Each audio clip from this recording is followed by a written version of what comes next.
At this time, it gives me great pleasure to introduce to you the President of the School of Visual Arts, David Rhodes.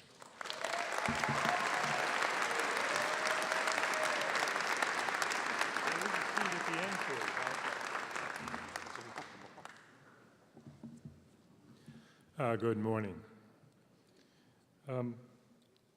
Sorry. It comes with age. Members of the board, honored guests, faculty, administration, parents, families, and most of all, soon-to-be graduates,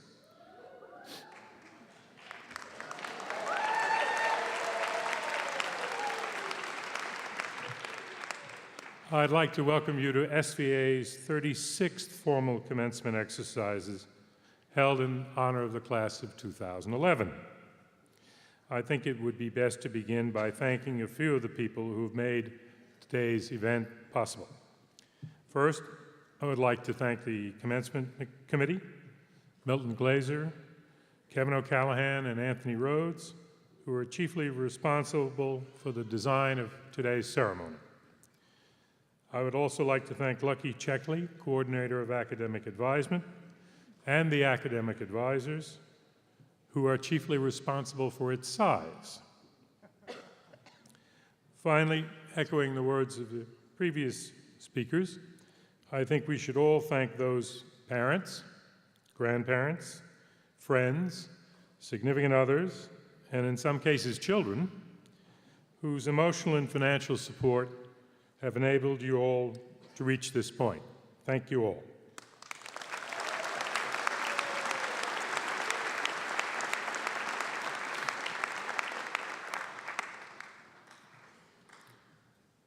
The expression, "May you live in interesting times," has been described as a translation of an ancient Chinese proverb whose provenance has come into question recently. It seems the phrase was actually coined by an English diplomat who was assigned to China during the beginnings of the Chinese Civil War, but prior to the Japanese invasion. It is thought that the purpose of the phrase is to wish ill upon its recipient, for life in unsettled times is thought to be difficult, fraught with insecurity and danger. And it appears that we do live in interesting times, at least so far in 2011.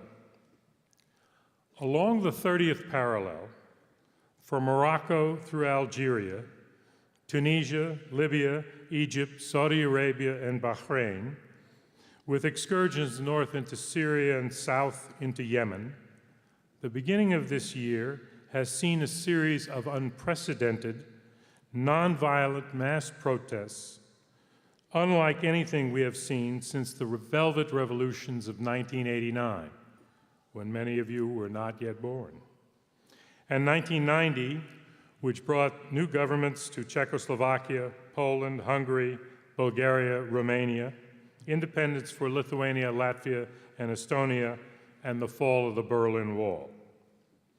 The parallels between these two sets of events are quite striking. In both cases, there were sclerotic regimes with little or no popular support, bent upon retaining power not by persuasion, but by brute force. And in every instance, when those who were charged with the task of suppressing protest refused to oppress their fellow citizens, the regime fell with haste and little bloodshed. When the forces of repression did not stay their hand, bloodshed and stalemates ensued, as has been the case in Libya and Syria. From afar, this panorama of protest is a remarkable tribute to the human desire for dignity, even at the risk of one's health and safety.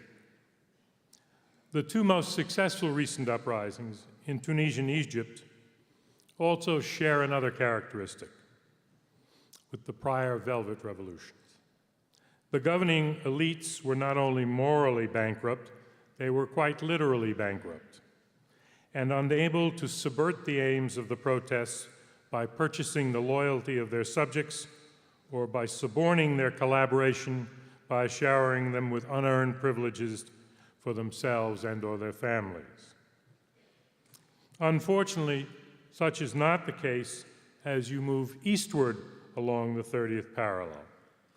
Money and the threat of the withdrawal of privilege have successfully subdued protest in other countries, and in some cases have so thoroughly undercut the quest for dignity that protests, even of the clandestine nature, down to the level of graffiti, have disappeared.